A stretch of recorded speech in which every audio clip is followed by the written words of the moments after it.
I'm pregnant with Rachel's child. I want a divorce. Okay, here are the divorce papers. I'm done with the caregiving. My husband, Cody, drops this bombshell on me while I'm single-handedly taking care of his mother, Sarah. But even hearing his words, I didn't flinch. Instead, I calmly do as he says and hand him the divorce papers I had prepared. What? You need to keep taking care of her. No way. Because Rachel is. Cody is baffled by my overly composed reaction. To him, I reveal the secret about my sister, Rachel. My name is Megan. I've been married to Cody for 5 years. And now, I'm considering divorce. What led me to this point was when Cody started taking his phone into the shower with him. He was always indifferent to messages, but lately, he's been glued to his phone. During meals, he puts his phone on the table. When he gets up, he tries to hide it, as if he doesn't want anyone to see. He never cared about mobile games before, so his sudden change in behavior made me suspicious. That's how it started. When we first got married, there were no signs of him cheating at all. While we were dating, he was the epitome of seriousness. I married him thinking he wouldn't cheat. I never imagined back then that I would come to suspect him like this. Another reason I married him was that there were hardly any women at his workplace. He's not bad-looking, so if there were female coworkers, I probably would have suspected an affair. But the only women at his job are some older ladies in the office. There's a significant age gap between us and them. I can't imagine Cody making a move on someone like that. If anyone, it would be my sister, Rachel. When I was in elementary school, Mom remarried and we started living with Rachel and her family. She's Dad's daughter, and we don't get along. Rachel has always been selfish, looking down on me for everything. There were times when I rebelled against her and the house was filled with animosity. But she has a way with words, a genius at making men go crazy for her. Dad never questioned anything she said, and Mom doted on Dad, so I had no allies in the house. Rachel will do anything to make herself look good. Even if she insults me or treats me horribly, as long as it benefits her, that's all that matters. She doesn't care what happens to anyone else. She is that kind of person. I try to empathize with others' pain, so her arrogant attitude disgusted me.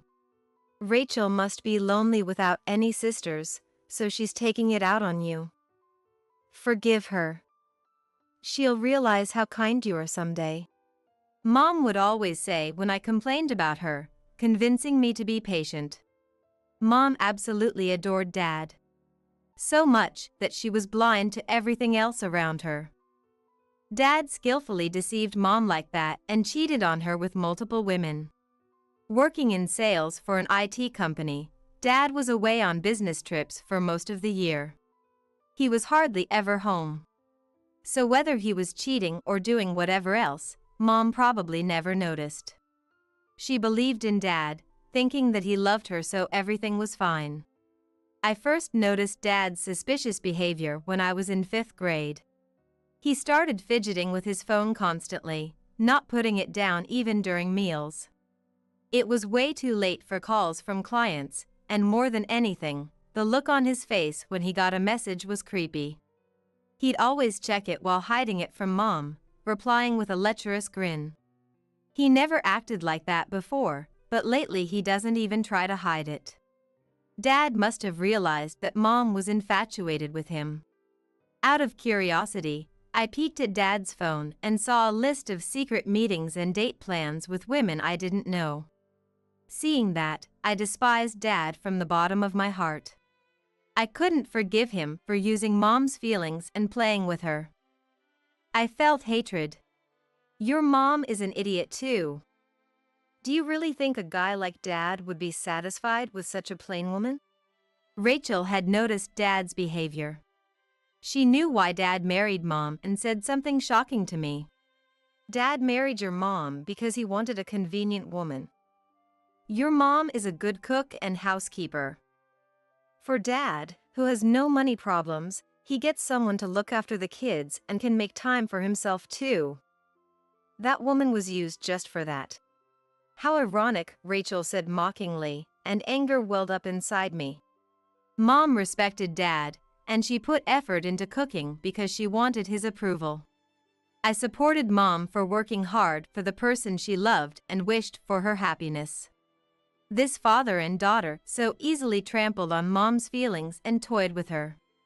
I couldn't forgive that. I told Mom about it, but she seemed to be completely brainwashed by Dad.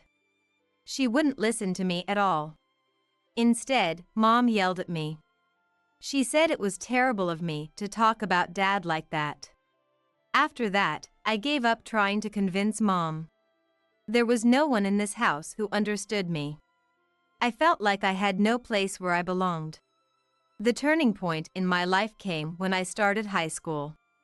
At the time, I heard my best friend was going to a high school far away. She said she wanted to work somewhere far in the future. The moment I heard that, I made up my mind too. I decided to leave home. I moved into a dorm and started working part-time to earn money for living expenses. That's where I met Cody at work. Cody had great communication skills and was quite popular at the office. He was good at his job, adored by both men and women, a true leader. He was a bit airhead too, which might have been part of his charm, as even the older coworkers doted on him. What brought Cody and I closer was a dinner party at work. We ended up sitting next to each other, and thanks to the chance to talk, we found out we liked the same bands. After that we hit it off and started hanging out privately as well. As we gradually grew closer, we started dating. We got married on my 25th birthday. We started living together and were enjoying happy days. Until that day when Rachel showed up at our house. Long time no see. I decided to live out here too, so I came to see how you're doing. Somehow Rachel had left our parents' home and moved here, just like I had. I couldn't hide my surprise at her unexpected actions.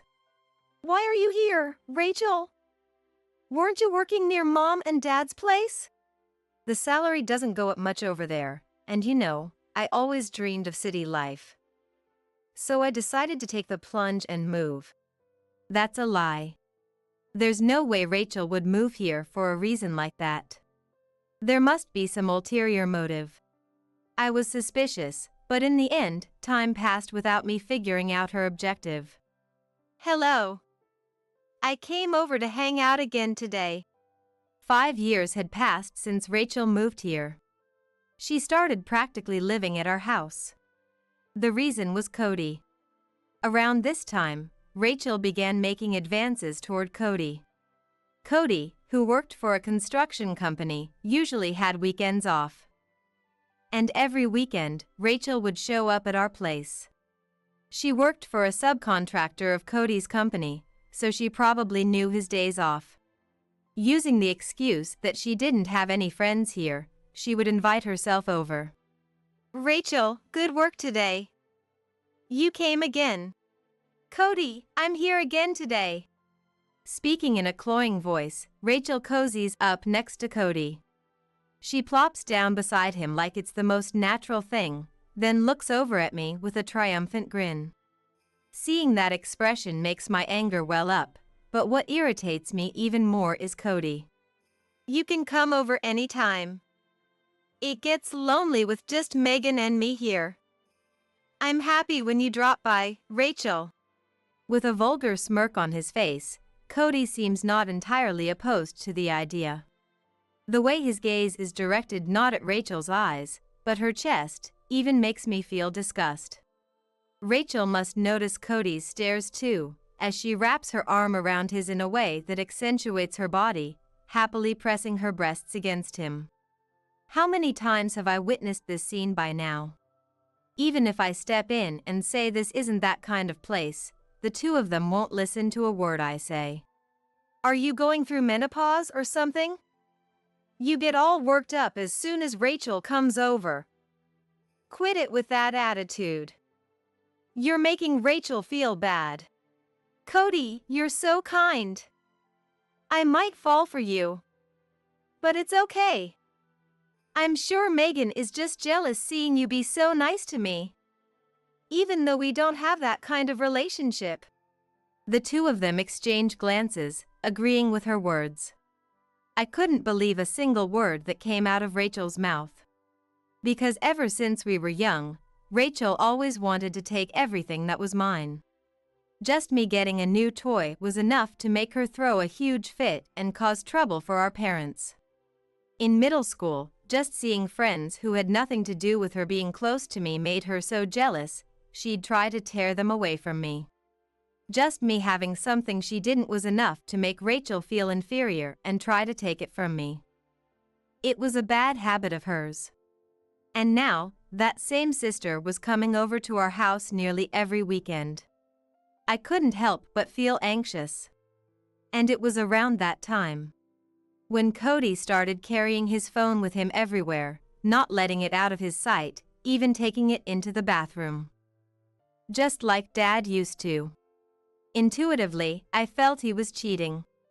That premonition crossed my mind. But even if I wanted to look into the truth, I couldn't find the time. The reason was that I had to take care of my mother-in-law, Sarah. Cody had asked me to care for Sarah in between my work. Mom is on a wait list for a care facility, so until she gets a spot, I need you to look after her. Why? Did you forget all the things Sarah used to say to me? My relationship with Sarah wasn't that great. At the beginning of our marriage, we got along decently, but Sarah had quite a meddlesome personality and would frequently come over to our place. I guess she was lonely after my father-in-law passed away early. Thanks to that, Sarah and Rachel also got to interact a lot. The two of them would hit it off and get all excited together right in front of me, while I'd be busy making food to entertain the three of them, not even able to take time for myself. It became too much to bear, so I begged Cody to have Sarah visit less often. When Cody conveyed that to Sarah, our relationship soured from there. Sarah started berating me, saying she was just coming to check on me out of concern. Not even considering how I feel and treating me so coldly. The moment I heard Sarah's words, I thought there was no way I could build a good relationship with this person. So I started avoiding Sarah. After brushing me off so coldly like that, now you suddenly want me to take care of her? Do you really think I can happily look after Sarah? So what? You're just going to neglect Mom? I'm out working from morning till night, and I'm the breadwinner of this household.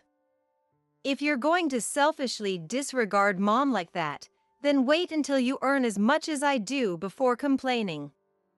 Then I'll quit my job and take care of Mom myself. I couldn't argue back. Even with remote work, I only make $3,000 a month. Cody makes over $8,000. It would be hard to match his salary the way things are now. And it's true that I have more time flexibility than he does. Unable to find the words to refute him, I reluctantly agreed to take care of Sarah. And so began my days of juggling work and caregiving. This life was more hellish than I ever imagined. Around this time, Sarah needed physical assistance and had also developed mild dementia. Giving advance notice was important, and sudden changes were difficult for her to handle. She would throw tantrums and lash out. She remembered the past well, so every time she saw my face, she would yell at me, repeatedly screaming to call Rachel instead of me. Someone heartless like you shouldn't have been Cody's wife. It should have been a girl like Rachel. I can't believe you have the nerve to show your face here. Every time she said that, it left deep wounds on my heart. I lost count of how many times I felt hatred toward Sarah. But there were also times when she wasn't like that and would express gratitude. She tearfully apologized for her wrongs and calmly explained why she had come over to our house so much. You see, Cody has always had a habit of putting on a nice face for people. He seemed happy after marrying you, but you two never had kids, right? I was worried he might be fooling around with other women, so I ended up coming to keep an eye on him. I was thrilled when you and Cody got married. I wanted to protect your happiness. Sarah told me. You have no idea how I feel. When I first understood the meaning behind those words, my tears flowed endlessly. She had been visiting our home to act as Cody's watchdog. Sarah had been coming over out of concern for me, not Cody. I hadn't noticed Sarah's compassion and had been neglecting her. I deeply regretted that, and from then on, even when Sarah said things about Rachel, I chose to endure it and live with the guilt. However, in the midst of those days of perseverance, tragedy suddenly struck. I'm pregnant with Rachel's child. I want a divorce. Somehow Cody had gotten Rachel pregnant. Their affair had indeed escalated.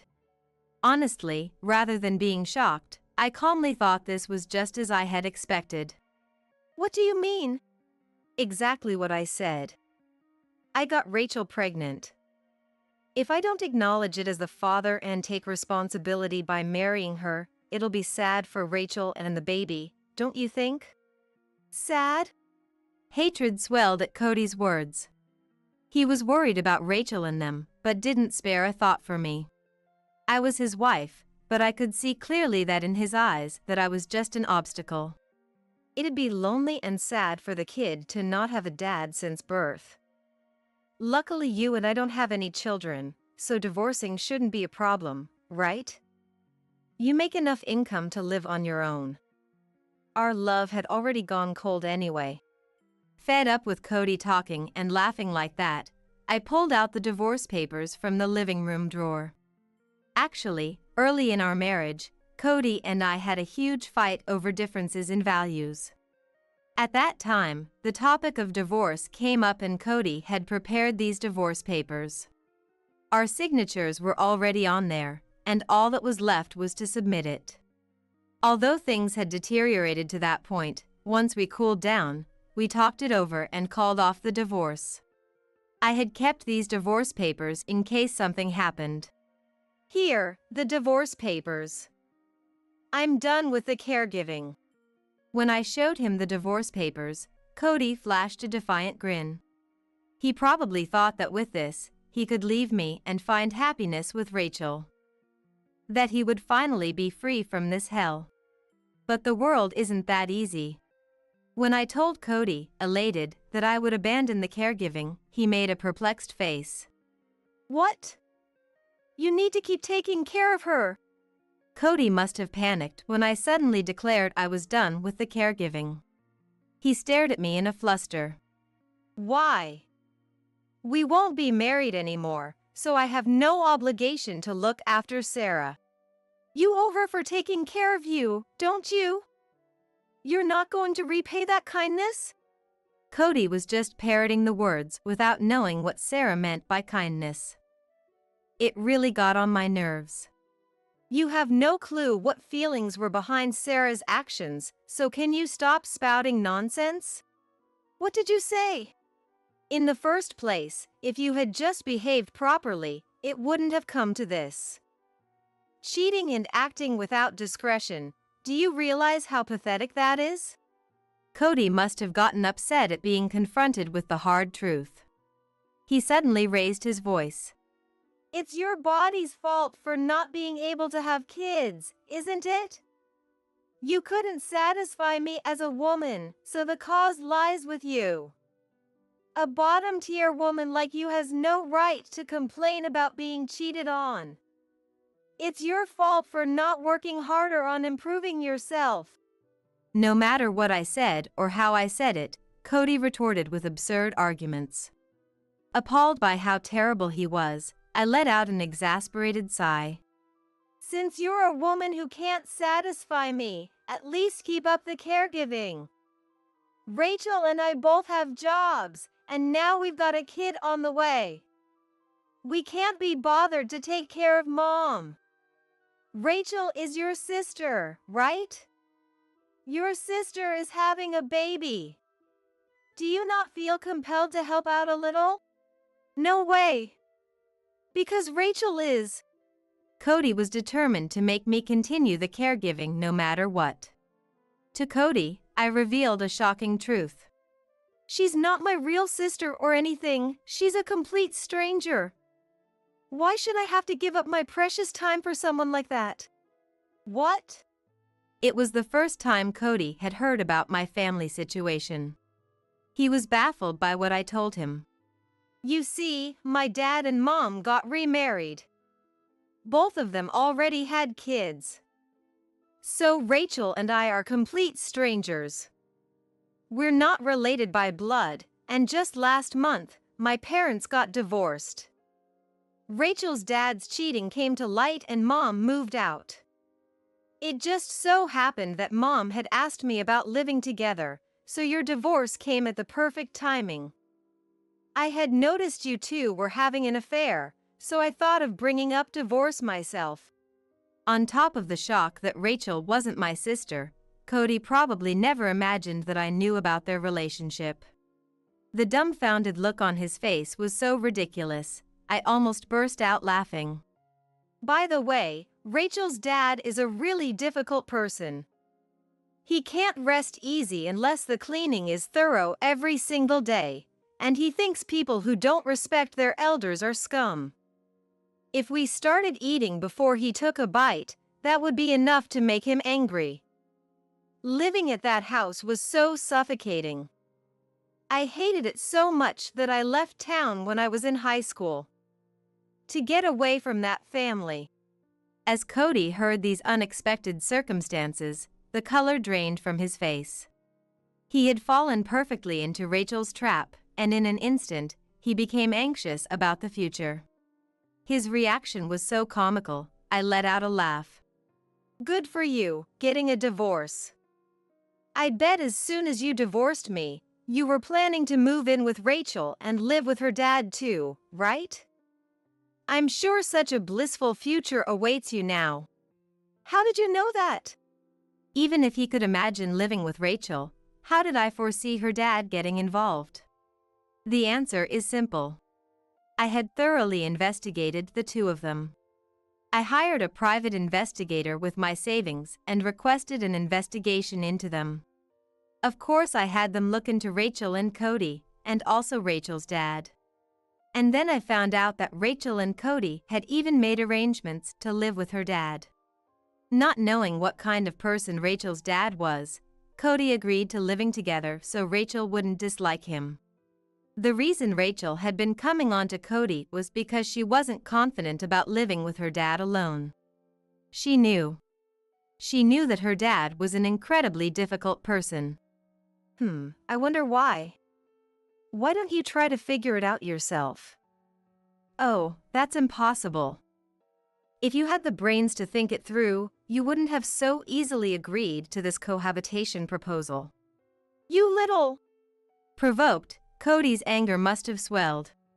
As Cody looked ready to raise his fist at any moment, I pulled out my phone and immediately pointed the camera at him. Go ahead and hit me if you want. I'll just take that evidence straight to the police. If that happens, forget remarrying Rachel. What do you think her dad will say? I feel bad for your unborn kid. If they find out their dad is a criminal, they might get bullied at school. Damn it. Cody doesn't have the guts.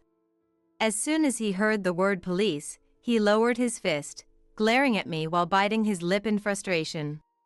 Let me tell you one more thing, poor Cody. Rachel's dad, you see, his cheating came to light and mom hit him with a divorce. In other words, that man is being sued for a huge sum in the divorce settlement. And on top of that, you'll also be sued for alimony in our divorce, so you'll be living in poverty. In the midst of that, you'll have a baby? No matter how much above average income you make, this will be tough. It's the worst. As I mockingly told him what was likely to happen, Cody's face turned deathly pale. As if to say no way, he clutched his head, starting to regret his naivete. By the way, I'll be having Rachel pay compensation for this matter, 2. What? As I delivered those words that dealt an additional blow, his eyes widened in surprise. Of course I will. You didn't think you would be the only one, did you? An unmarried person stole the husband from a married woman. Even if we used to be a family, there's no way I'd show mercy here. I really can't fathom how he thought as long as he was the only one to sacrifice himself, everything else would be fine. Rachel has put me through hell up until now, so I have to properly collect what's due. From now on, you'll have to take care not only of Sarah, but Rachel's dad and Rachel herself. In fact, you'll be saddled with repaying alimony for 3 people every single day. What a living nightmare. I'd absolutely hate being in that kind of hell. You would have been much smarter to apologize to Rachel, give up, and walk through life with me. Hearing those words, Cody probably thought if he apologized, I would help him. He rushed to my feet and began apologizing while crying. Can't you do something? I never thought it would turn out like this. Cody regretted his naivete and was desperately trying to somehow retract the divorce. But that won't work on me. I lost any affection for Cody ages ago. Can you give up? I can't even stand to look at your face anymore. I'm filled with happiness finally being able to leave you. Thanks to your indiscretions, it looks like I can tack on extra compensation in the divorce settlement. I'm truly grateful. I'm a free woman. Right now, I'm overflowing with a sense of liberation. As I rejoiced in this happiness with my arms spread wide, Cody, not knowing when to quit, grabbed the hem of my pants. Please, he begged. Don't say that and reconsider. At this rate, my life going forward will be a living hell. Not my problem. I dismissed Cody's pleas with cold words. When I was going through hard times, he only prioritized himself and never once considered my feelings. The resentment and hurt from that time will never disappear. I absolutely won't let it be like it never happened. Those feelings must have shown in my eyes. When Cody looked me in the eye, he flinched and pulled away from my feet, retreating. Whatever you do or whatever happens to you has nothing to do with me. It's your own responsibility, right? Don't come to me for help with that. Just talking to you like this is unpleasant for me. I don't want to see your face, and I hate even breathing the same air as you. Got it? If I could, I'd erase my memories and get rid of all traces of you. That's how angry I am. If you understand, won't you hurry up and get out? This house is still in my name. With that, I gathered up Cody's things and threw them towards the front door. This house we're living in now, I got it for cheap by begging my cousin, a real estate agent, right after I got a job.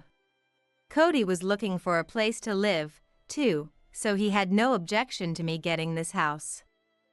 He moved into my place and we started living together. And from there, it turned into marriage. After apologizing this much, what's with that attitude? It's your fault for not valuing me that things turned out this way, isn't it? He must have gotten irritated after having his belongings thrown out. Despite being filmed by the phone camera, he raised his fist at me. At that moment, the lock on our front door clicked open, and the private investigator and Mom came to my rescue from outside. That's enough, Cody. Get away from Megan. Huh? And who's that guy? The investigator immediately restrained Cody. There was no way the slimmer-than-average Cody could win against the well-built investigator. Even as he tried to struggle, he was pinned down so firmly he couldn't move. As if to protect me from Cody, Mom embraced me and glared at him with sharp eyes. I'm a private investigator hired by Megan. I had hidden cameras set up to properly record the footage of this scene.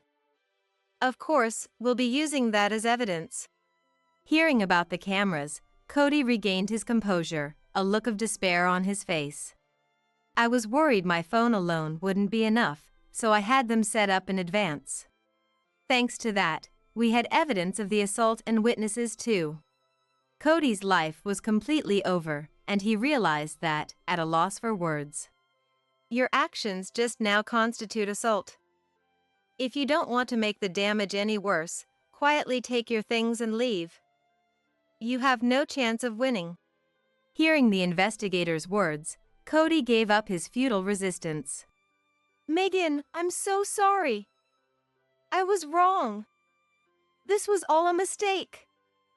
I want to be with you after all. So please, give me one last chance. Give it a rest. He may have stopped resisting, but his desire to be forgiven probably hadn't disappeared. With tears in his eyes, Cody turned back to me, begging for another chance. But to him, I delivered the final blow. I don't want to do anything with you going forward, and as you can see, the divorce papers are already signed. You're the one who brought up wanting a divorce, so don't start saying all sorts of things now. You're the one who chose to abandon me and indulge in pleasure, right? It's too late to regret it now. I have no lingering feelings or affection for you. I don't feel anything anymore. If you get it, hurry up and leave. I'll have my lawyer contact you later about the rest. This was the first time I had ever stated my opinion to Cody so clearly. Perhaps finally giving up after hearing my unusually cold tone, Cody accepted it, gathered his things, and left. And so, I was freed from my long-standing curse and became a liberated woman. Right after that, I hired a lawyer the investigator introduced me to, and submitted the divorce papers. With the decisive evidence and Cody's domineering attitude during discussions, I was able to get nearly $80,000 in the divorce settlement. You've got to be kidding! Why should I have to pay this much? We were practically family. What are you thinking? Trying to extort money from your sister? Later, when I went to talk to Rachel about the settlement, she predictably flew into a rage. Rachel's dad was there with her, and the two of them ganged up on me in condemnation. However, I had my lawyer there with me too, and the lawyer backed the two of them into a corner. You're not even blood-related sisters, yet you wave around those arguments while stealing Megan's precious husband. It's only natural that your crime is heavy, and being family doesn't give you a free pass. You've destroyed a household. Rachel couldn't refute the lawyer's sound reasoning. To Rachel, I spat out my pent-up resentment. What you've done to me until now is even more unforgivable than Cody. I'll thoroughly corner you and wring out every last thing I can. Just like you've always done to me. Brace yourself. Don't think you'll get off with just money. The moment I said that with a cold gaze and tone, not getting emotional, Rachel trembled as if frightened. I asked the lawyer to back her into a corner. Perhaps thanks to the lawyer's efforts, Rachel was slapped with a $50,000 lawsuit. And so, Rachel and her family were saddled with nearly $200,000 in household debt. The amount Mom was seeking from Dad also easily exceeded $50,000, so they were truly experiencing debt hell. Just when I thought it would end with that, an even more shocking truth came to light afterward. It turned out the child Rachel was pregnant with wasn't Cody's after all. In fact, while Rachel was cheating with Cody, she had apparently been seeing another man at the same time.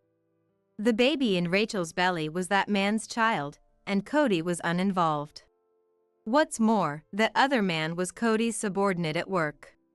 The subordinate found out Rachel was cheating and refused to acknowledge the child. He had intended to make her suffer with that, but then he heard about her remarrying Cody and exposed Rachel's misdeeds within the company. The two of them were fired from the company, scorned by acquaintances, and divorced a mere month after remarrying. Rachel was also slapped with an alimony lawsuit from Cody. They're both apparently doing day labor jobs while steadily paying off their debts. Since then, I've been living together with Mom. The moment I left Dad, I swore in my heart that I would protect Megan. It was actually Mom who had helped arrange to hire the private investigator. It was because I had Mom's support that I found the resolve to divorce Cody and could stand up to him instead of running away. From now on, no matter what happens, I'm on your side. True to her word, Mom has always been there for me. After the divorce, I started an online business utilizing my PC skills. What I was doing under the guise of remote work was creating a community for kids who couldn't go to school anymore and setting up an environment like a free school on the internet. I made a curriculum to support the studies of truant students and teach them the PC knowledge they'll need going forward. I myself went through a lot of painful experiences with no one to talk to. I don't want those children to go through that. Those words I said in a magazine interview caught the attention of many people, and now interview requests from media are flooding in. Thanks to that, the business has been a huge success. Many families whose kids attend have expressed their gratitude to me. Taking their words as encouragement, I intend to keep creating a place that can help others. Thinking he's cheating is just your imagination running wild. If he is, maybe there's something lacking on your part. Like, not being charming enough. When I shared my worries, Susan laughed them off as if they were nothing. She then left me behind and headed for the register. I, alone, bit my lip, unable to say anything. With a pale face and shallow breaths, I hurried home with Nancy. Arriving home, I was surprised. A car was parked in front of what should have been an empty house at this time. It was a company car with Daniel's company name on it. Tentatively, I quietly opened the front door, and there were Daniel and Susan's shoes. And from the bedroom, loud voices could be heard. I hurried out of the house and headed for my parents' home. Dad, something terrible happened to Susan. I'll make her regret taking me and Dad as her enemies. I'm Jennifer, a housewife in her early 50s. What I love is reading books, and both making and hearing jokes. Though I look like this, my bright personality is definitely my strength. Even though I look quiet and have a quiet appearance, people have told me that I'm like a comedian when I talk to them. And I have a family member that is exactly the opposite of me. Unlike me, who resembles Dad with small eyes and a nose, my sister Susan, who is glamorous and beautiful, takes after our mom. I've been ridiculed for my looks by her since forever. For instance, something I'll never forget from over 30 years ago. Just after graduating high school, I was trying hard with makeup I wasn't used to when suddenly Susan spoke to me. Ew, you're trying to put on makeup, Jennifer? It doesn't suit you. Why don't you just stay barefaced and blend in with the old ladies? Even when I was indignant, she kept looking down on me without a hint of remorse. Like this, my memories of Susan have always been of her being mean and selfish. As we grew into our 20s, Susan became an elementary school teacher. I had gotten a job at a local company, but she even ridiculed that. After all, private sector jobs have no security, huh? In my case, as a civil servant, I'm absolutely secure. It's the best. Susan was terribly boastful, but our mom, who had been a teacher at the same school, sighed with a puzzled look. Our playful dad managed to turn even that situation into a joke, making us laugh, but my heart only completely cleared up when Susan wasn't around. I fell in love when I was in my 3rd year at the company, at the age of 23. The person was a colleague from work, a quiet man wearing glasses, named Daniel. Heading out for dates, I was met with a lot of sarcasm from Susan every time we met. From my clothes, makeup, to even my taste in partners, she criticized everything. Still, I brushed it off as usual and deepened my love with Daniel. I'm going to marry Daniel. I've already introduced him to Dad and Mom. I hope you would meet him too. I reported my marriage to Daniel over the phone. Then, Susan, who was single at the time, said in a clearly angry tone, "Huh? Getting married before me? Unbelievable. You're supposed to let me marry first. How low?" As for me, whatever. There was nothing to say but. And I got married without flinching. I believe I was truly happy, spending pleasant times with my husband Daniel. Before long, Susan also got married. Her marriage seemed arranged, and I worried she might have been competing with me. Her husband, Brian, was a fellow teacher like her, a very serious person. Susan had children before I did, and I remember feeling relieved that I didn't have to hear any snide remarks this time. Things were peaceful then. I never imagined that this peace would soon be shattered. After giving birth, I quit my job. Busy with childcare, I increasingly neglected my appearance, and both my hair and face became a mess. Then, Daniel started to neglect me all of a sudden. "You've suddenly turned into an old lady," he'd say, passing by with a sigh. I wanted another child, but Daniel was opposed and wouldn't agree. I was truly shocked and even considered divorce. When I consulted friends and parents, everyone listened sympathetically. Troubled, I even consulted Susan during the summer break at our parents' house. It was a desperate attempt, but the response was less helpful than clutching at straws. "It's a miracle you even got married. If you're going to complain, just divorce him now. Complaining is annoying." Susan said this in a bothered manner, then went out to play after fixing her makeup.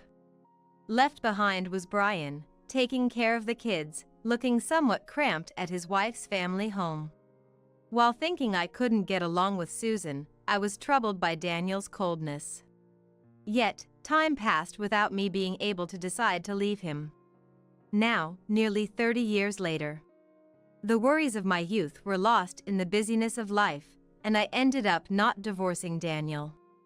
The romantic feelings were long gone, but I still considered us comrades under the same roof.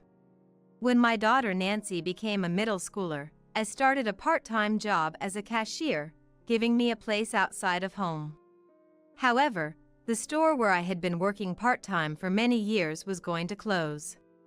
"The store where I work part-time is closing, so I'll be unemployed starting next month." I reported this during dinner, and Daniel looked up, seemingly a bit surprised. Nancy swallowed her hamburger and said, "That's fine. Mom, you've been working for so long, why not take it easy for a while? If Mom quits her job, we can have weekends off together. Let's go on a family trip or something." I was happy with Nancy's suggestion. Until now, it was hard to match schedules with me being busy on weekends and Daniel having weekends off. But, as Nancy said, now it would be easy to coordinate.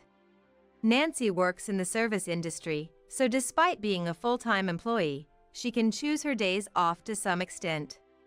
After dinner, while I was washing the dishes, Daniel suddenly spoke to me. It was rare for us to have a conversation, except when watching TV. "If you're not going to the part-time job, does that mean you'll be home all the time? Let me know if you have plans to go out." Thinking he was worried about dinner, I casually answered, "I don't have any particular plans, but I'll be back by evening even if I do." Daniel nodded ambiguously, still seeming to want to know. It was unusual for him to be this controlling, but I told him I'd inform him in advance if I was going out. Becoming a full-time housewife again after so long. Doing the same housework as before, I was astounded by the free time during the day. I tried to enjoy it by increasing my reading time and experimenting with cooking, but still, there was too much free time. Above all, I missed having opportunities to talk with other people. Moreover, recently Daniel has been coming home later. When I asked why, he said it was because his workload at the company had increased. So, I decided to visit Dad, who lives about a 10-minute drive away. Since Mom passed away a few years ago, Dad has been living peacefully with 2 cats. When I went to visit him with some homemade sweets, he was pleased to see me. By the way, Jennifer, have you seen Susan recently? While we were having a pleasant chat, Dad suddenly asked me this question. Since we don't meet except during summer vacations or the Christmas season, I shook my head. Then Dad said, looking perplexed, Susan works at a school not too far from here, so it's close, right? I wanted to share some good pickles we bought, so I called her to stop by after work. But she came in quite flashy clothes. Is that the trend now?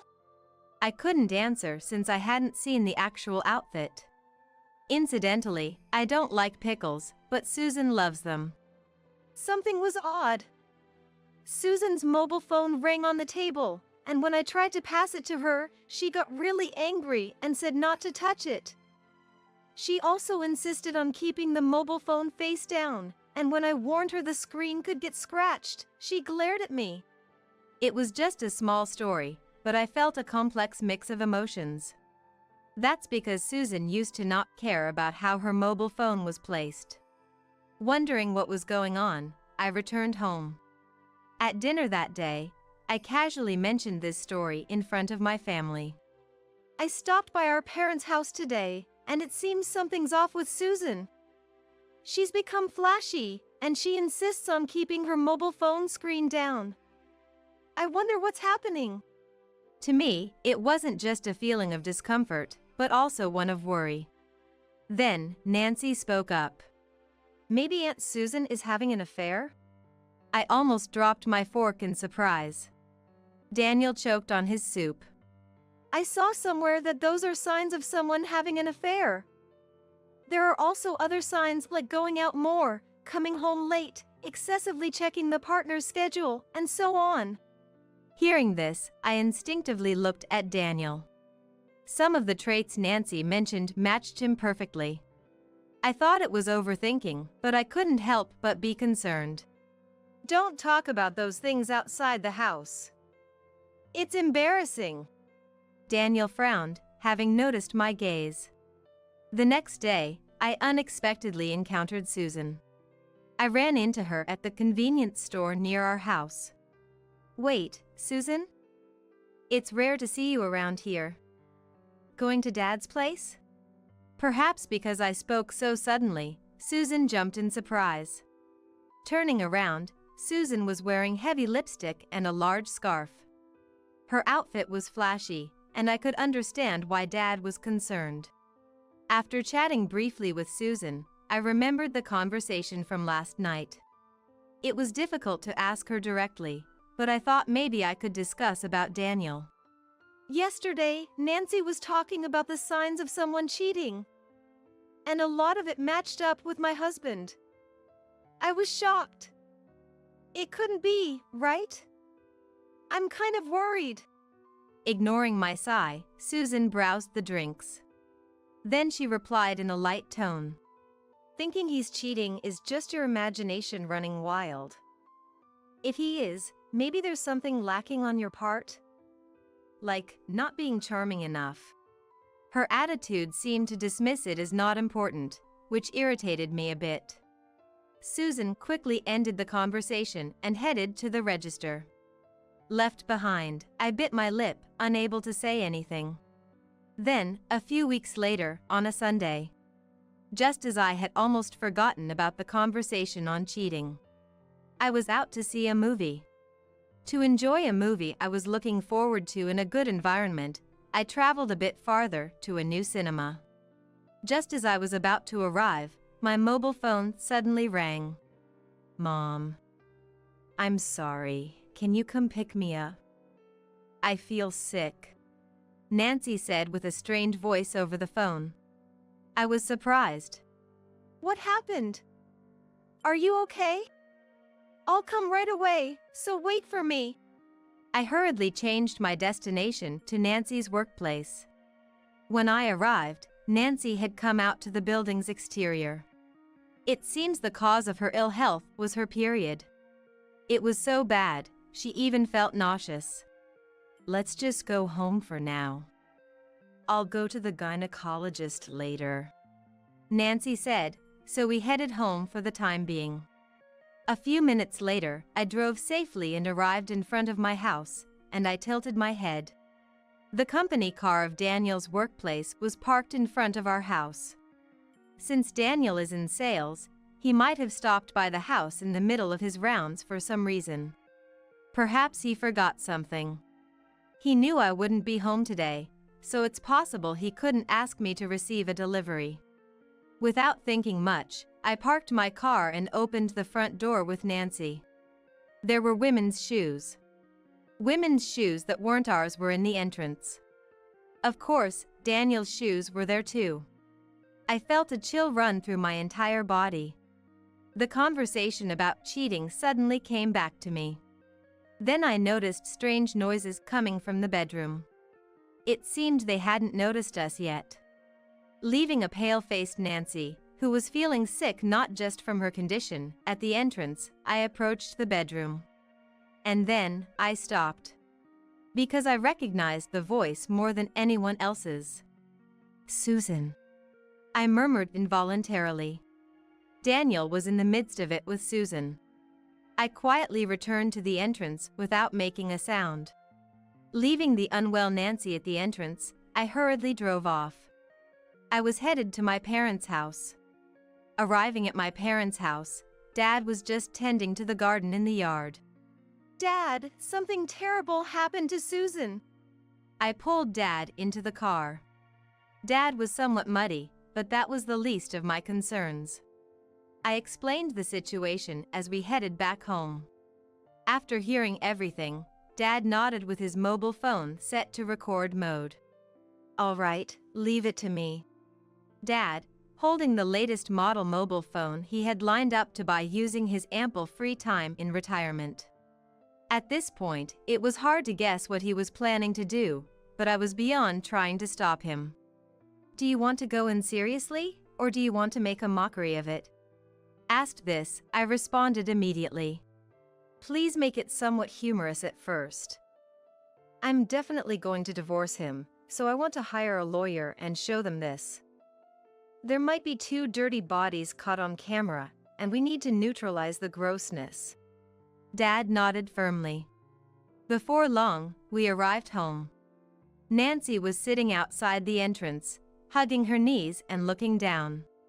As we approached, she lifted her face and said, "They're still at it. So energetic for their age.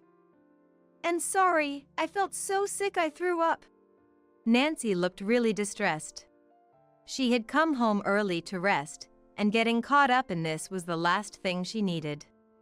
Feeling incredibly sorry, I stroked Nancy's back and spoke to her. "I'm sorry, Nancy. You can go to your room if you want. Can you walk?" When I asked, Nancy slowly got up. I opened the door quietly, noticing where Nancy had vomited, and couldn't help but laugh. Now, it was time to go in. Dad and I exchanged glances and headed for the bedroom. Sounds of engagement, though slightly subdued from before, continued from inside the bedroom. "Let's go, on 3. Dad whispered to me and then flung the door open all at once. The 2 on the bed screamed at the sudden intrusion. The ones who wanted to scream were us. What on earth were they doing on the bed where I sleep every night? The 2 were literally in their birthday suits, intimately close to each other. Considerately, they had laid down a bath towel, presumably to avoid soiling the sheets. If they were going to be that considerate, I wished they wouldn't have done it at our house. "Whoa, Ben!" Daniel was the first to regain his senses. Susan, with smeared lipstick, looked bewildered, desperately trying to cover herself. Stepping into the scene, Dad began his act of scolding Susan. "Susan! What are you doing at over 50 years old? Have some shame. And you, Daniel. Betraying Jennifer, and with Susan of all people. I won't forgive this." While shouting, the fact that Dad was firmly holding the camera showed he wasn't simply lost in rage. Dad has always been like this. The stronger his anger or surprise, the more calmly he acts, deftly maneuvering the situation to the other party's disadvantage. But to Daniel and Susan, caught in the act, such judgment seemed far beyond their grasp. Usually seen as the fun grandfather, Dad, with his eyes narrowed in anger, had them completely terrified. Handing me the mobile phone, Dad approached them even closer. When did this start? How long have you been doing this? Disgraceful, both of you. His face turning red, he shouted incoherently and then suddenly collapsed onto the bed. For a moment, I panicked, thinking he might have really fallen ill, but he purposefully fell into a clean space, indicating this too was an act. I immediately played along with Dad's act. Dad! This is serious. His blood pressure must have spiked. Maybe a blood vessel in his brain burst. Is he even breathing? While pretending to panic, I kept the mobile phone camera firmly on Susan and Daniel. Susan, fixated on Dad, didn't notice I was recording. She just turned pale and quickly said, "The inheritance, we need to discuss it." Daniel's face was also pale, but he seemed genuinely shocked by Susan's reaction. Covering himself with a fallen pillow, he muttered in a dazed state, "Is that really what you're worried about right now?" I felt the same. Then Dad got up, sighing at my frozen Susan. Susan, that really brings Dad down. The lowest. How did you turn out like this? The look on Dad's face was genuine, not acting, showing his deep disappointment. As Dad stood up, Susan frowned as if realizing the seriousness of her mistake. While capturing the indecent exposure of Daniel and Susan, I provoked further. "That's awful, Susan. The first thing you think about when your own father collapses is that. I guess it's natural for someone who does such things with her sister's husband would say something so different." Susan turned an angry face towards me, only then seeming to realize she was being recorded. Dad and I switched hands on the mobile phone while keeping the camera pointed at my screaming sister. I wanted to catch Daniel, who was starting to put on his clothes in the corner of the room. "Hey you! Don't you dare run away! Nancy is feeling so ill she had to come home. It's cruel to make her deal with more chaos when she's already vomiting from being sick." Hearing his daughter's name, Daniel let out a small scream. He seemed shocked by the fact that Nancy found out about this situation. Daniel shouldn't have done it if he had the heart to worry about getting caught. I couldn't help but feel angry. The two of them were naked in bed, clearly in the middle of an affair. Oh, here's an empty bottle of an expensive energy drink. Looks like they were really into it. Facing the mobile phone poised by Dad, the speaker begins to narrate like a reporter. Just when the scream was let out, Susan, wearing only a coat, fled from the bedroom. My daughter whom I've raised with so much care is outside in just a coat. This is tough. Dad's voice follows the Susan's back. The Susan, attempting to escape to the entrance, screamed again. "No way! What is this?" I, having an idea of the cause, caught up to Susan without surprise. In fact, at the entrance, Nancy had vomited on the shoes of Susan and Daniel. The women's shoes were very clean and seemed a bit expensive. Filled with plenty of Nancy's, it's understandable one would scream. "Susan, where do you think you're going? You won't escape." Dad and I catch up to Susan, who stopped, startled. Then, along with Daniel, we sit her down to ask about what happened. "I'm sorry. I apologize. I'm really sorry. When did this start?" Probably 2 years ago. While making excuses, Daniel looks towards Susan. Wondering what it was, Susan irritably corrected him shortly. 3 years. It seems the infidelity began 3 years ago. The year Susan started working at her current school. Irritated by Daniel, who couldn't even remember the period correctly, and appalled at Susan, who corrected him diligently. Both of you owe a deep apology to both Jennifer and me. Prompted by Dad, the two repeatedly offer deep apologies to me on the cold floor. Susan is in just a coat, and Daniel is in his birthday suit, both feeling awful. I feel like vomiting too. Of course, the recording doesn't stop. If I release this video to the public, I wonder if I'd be the one committing a crime? But it should serve as evidence. I nod vigorously to Dad's words. Then, with a trembling voice, the Susan began to proclaim a mysterious theory.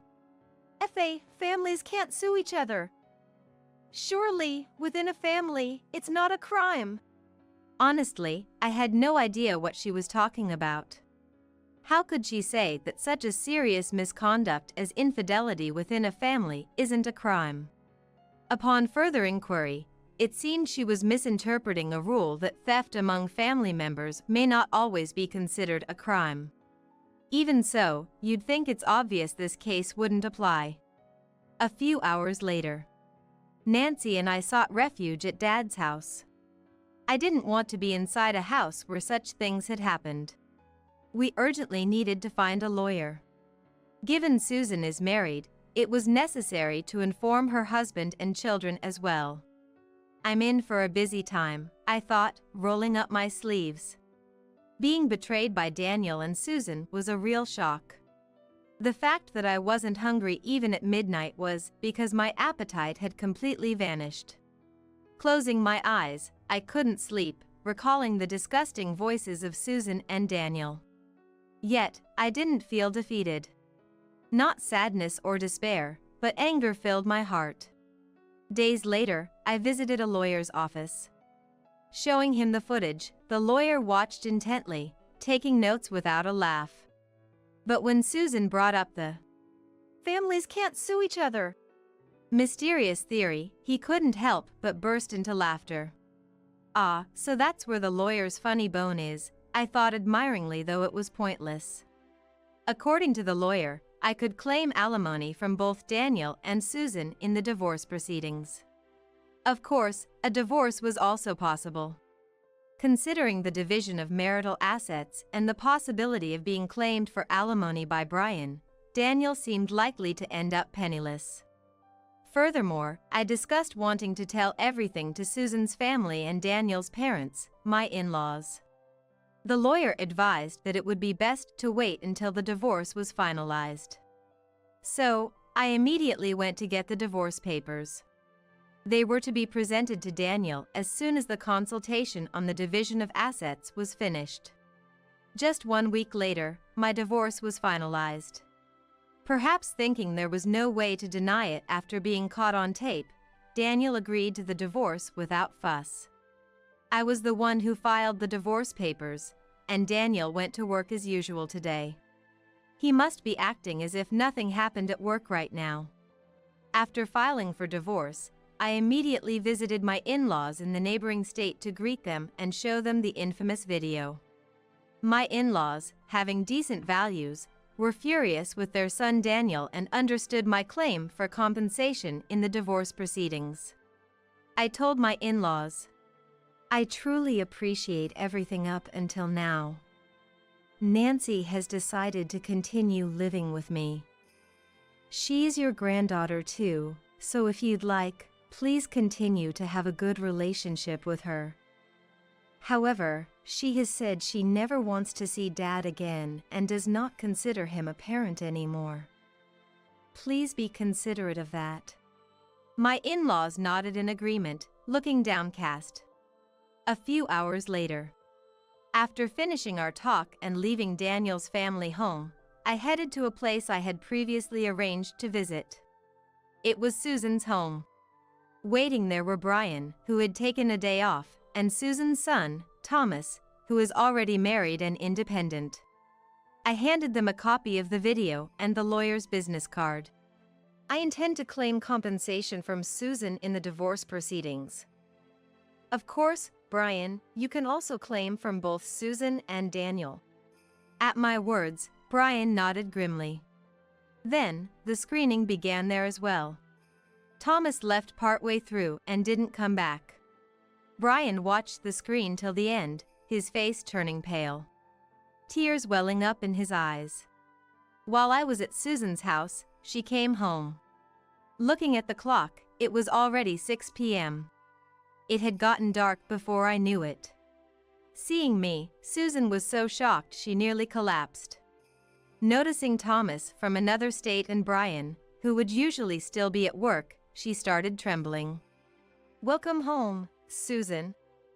I'll be leaving soon. Discuss the rest with your family.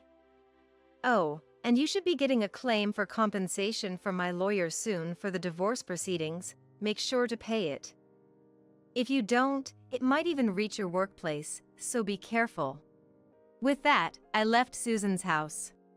Getting into my car and starting the engine, I saw Susan running out and shouting something. But I had no intention of listening to her words anymore. I honked the horn briefly and decided to head straight home. About 6 months later, Susan and her husband finally got divorced, and she had to pay a hefty sum in settlement money from the divorce trial. It seems she really resisted the divorce and caused quite a fuss, leading to a lawsuit. Brian's lawyer was extremely good, and I heard Susan got thoroughly defeated. After the divorce, she was kicked out of her house and is now estranged from the son she struggled to give birth to. Now, she's turned to binge eating and drinking due to the loneliness of living alone and can't even fit into her favorite designer clothes anymore. She was able to pay the settlement from the divorce because she has a job, but life is tough. She once came to see Dad, but fled as soon as she realized Nancy and I were living there too. She called, probably to talk about debts, Dad said, looking a bit lonely. Even though she's like that, she's still his daughter. Speaking of the aftermath of Dad and his daughter, there's also the story of Daniel and Nancy. This was around the same time that Susan and her husband divorced. One evening, while relaxing and watching TV, Nancy got a text message. She frowned upon seeing it and immediately set it to block the caller. Turns out, it was from Daniel, asking to meet. Apparently, Daniel, who has never done housework, now lives in a place that's dirty with dust and mold. He's been eating out a lot, getting sick, and complaining about rapidly losing money. I don't know where he saw it, but he said he was shocked to see me and Mom walking arm in arm happily. He wrote that he wanted to walk with me too. No way, I could ever. Just thinking about it is disgusting. I want to erase his existence from my memory. Nancy visibly shuddered with genuine disgust. Dad seemed to miss his daughter despite everything, but Nancy wanted to remain a stranger to that dad forever. Now, onto a story of poetic justice delivered by sheer coincidence. I can't be blamed for this, but Susan and Daniel ended up facing even more consequences.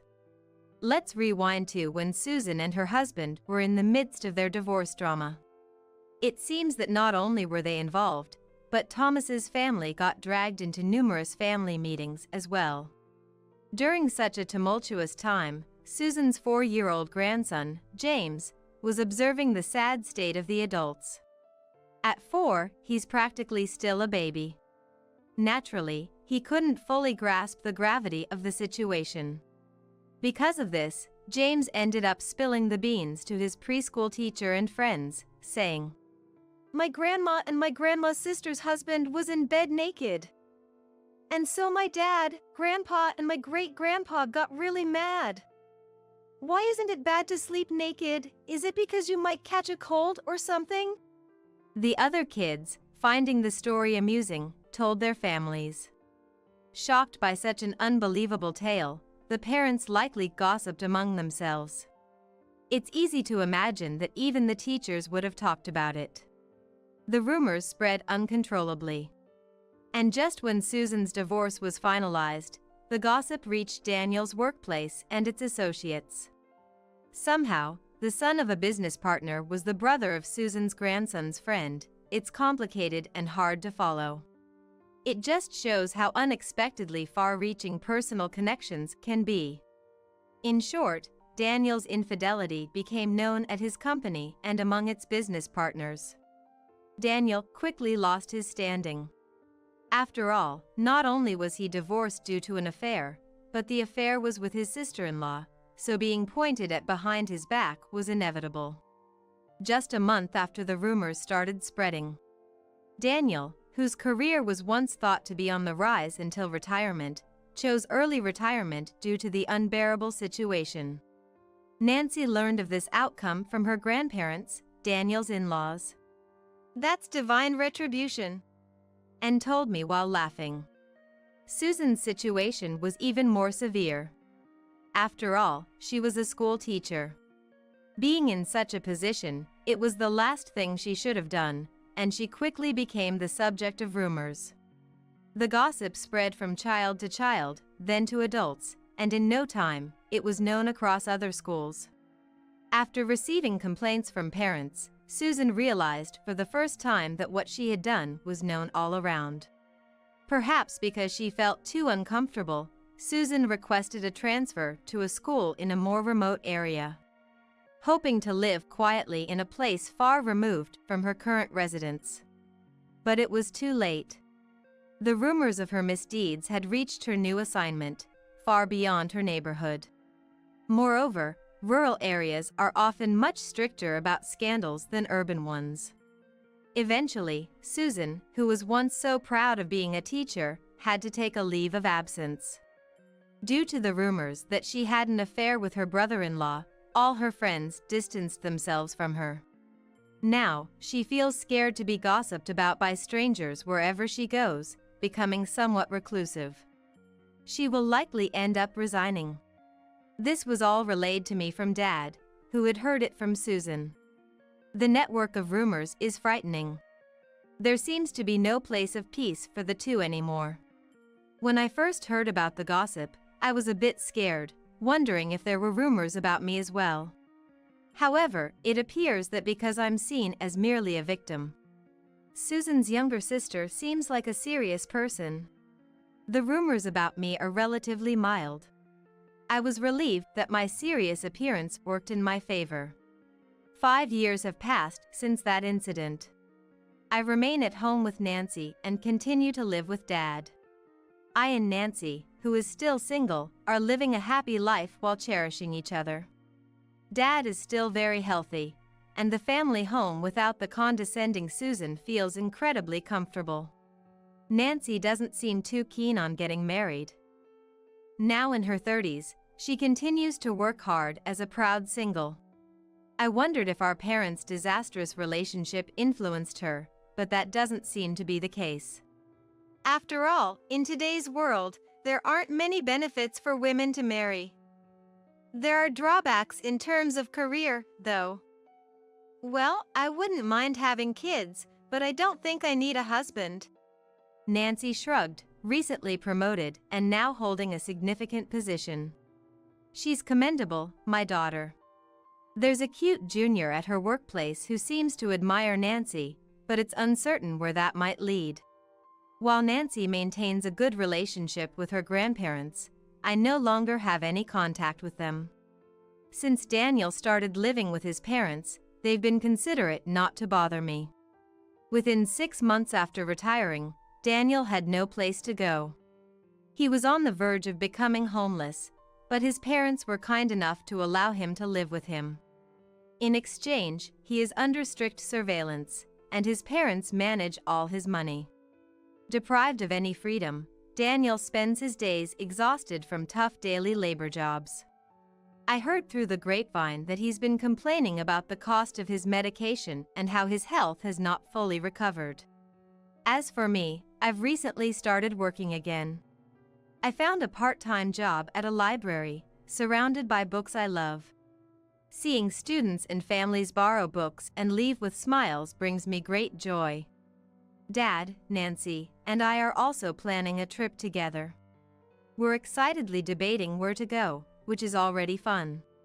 Right now, I'm living my best life, thoroughly fulfilled.